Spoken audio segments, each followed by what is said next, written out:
আজকে আমরা একটা সময় এখানে উপস্থিত হয়েছি যখন আমরা গণতন্ত্রের দিকে যাচ্ছি। বাংলাদেশে গণঅভ্যুত্থানের একটি অন্যতম প্রতিশ্রুতি বিষয় ছিল বাংলাদেশে আমরা একটি গণতান্ত্রিক সরকার পদ্ধতিতে দিকে যাব, যখন আমরা সংস্কার এবং বিচার প্রক্রিয়া সম্পূর্ণ করতে পারব।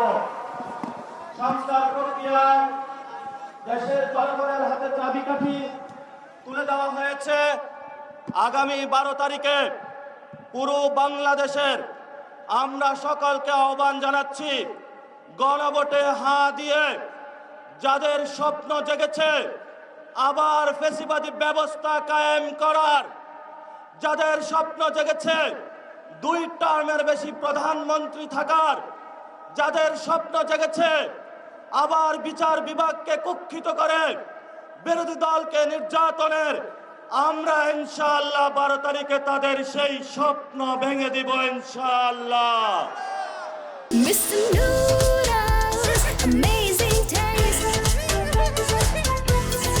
আমরা আগামী 12 তারিখে গণভোটে হাঁকে জয়যুক্ত করে, দাড়িপাল্লাকে জয়যুক্ত করে, শাপলাকলিকে জয়যুক্ত করে, ঘড়ি মার্কাকে জয়যুক্ত করে, ছাতা মার্কাকে জয়যুক্ত করে আমার ভাই উসমান হাদির প্রতিশোধ নিব এবং ইনসাফের রাজত্ব কায়েম করব ইনশাআল্লাহ।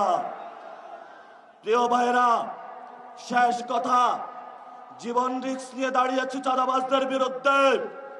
শুনেছি আব্দুল মান্নান ভাই বলেছেন এখানেও নাকি চাঁদাবাজি হয়, এখানেও নাকি জমিদার আছে, এখানেও নাকি সন্ত্রাস আছে, দুর্নীতি আছে। 12 তারিখে আপনারা রায় দিবেন। যেই সব জমিদারেরা এখানে কথা বলে, এখানে ছিলেন খোকা সাহেব, মাঠের মধ্যে কপালে তার রক্ত দেখেছিলাম।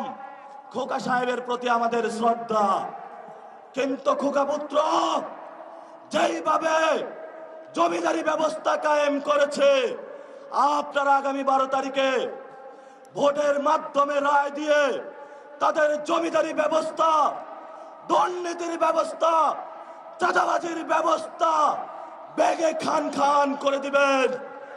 সবাই আমরা হাত তুলে ঐক্যবদ্ধ শপথ করি, আগামী 12 তারিখে সবাই ঐক্যবদ্ধভাবে আমরা চাঁদাবাজদের শেষ করব, দুর্নীতিবাজদের শেষ করব, জমিদারদের শেষ করব, আমার ভাই উসমান হাদি ভাইয়ের বিচার করব ইনশাআল্লাহ।